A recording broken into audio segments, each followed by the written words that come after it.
صباح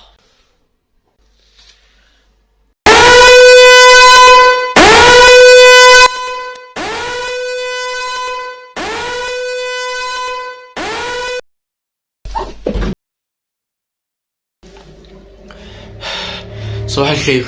لسه ما قمتش؟ طيب بص بقى، انا دلوقتي تفاضل لك على الدرس بتاعك 5 دقايق. انا دلوقتي هعد بالظبط هما 3 دقايق، اعدهم على ايدي قسما بالله.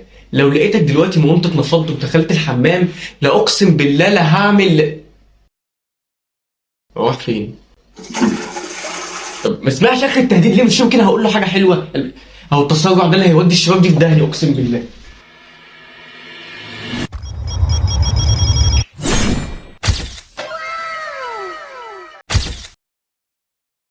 انت يا ابني الدرس فاضل عليه نص ساعه ويخلص، انت بتعمل ايه؟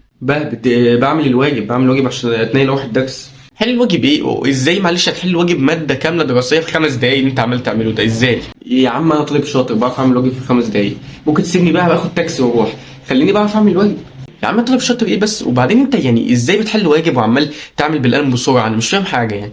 هي العيال دي اتغيرت ولا الجيل باظ ولا ايه؟ انا مش فاهم. لا ما انا بحب وانا بعمل الواجب اقعد ارسم شويه في الورقه، اصل المدرس بيحب رسمي. مالكش دعوه بقى، انزل انت شوف انت رايح فين. طب انجز انجز يلا، انجز وانزل يلا عشان عندي شغل مش فايقلك. واحد مش عارف يهبط براحته. اخيرا انا رجعت من الدرس، الواحد تعب قوي النهارده والله، تعب قوي تعب قوي يا حبيبي. انت اصلا رايح الدرس يعني فاضل 5 دقايق والحصه تخلص عقبال ما رحت. يعني انت رحت هناك بس يا دوبك سلمت على العيال وخرجت مشيت.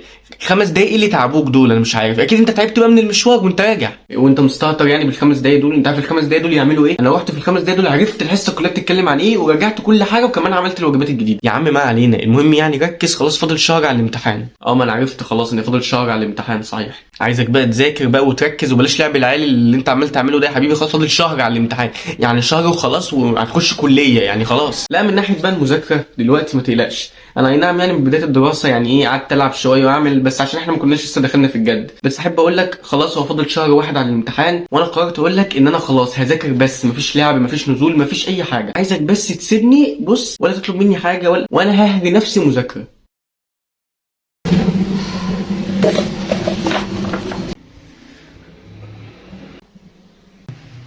هو انت بتعمل ايه؟ بلخص المواد. لخصها؟ امال لو بتعقدها هتعمل ايه؟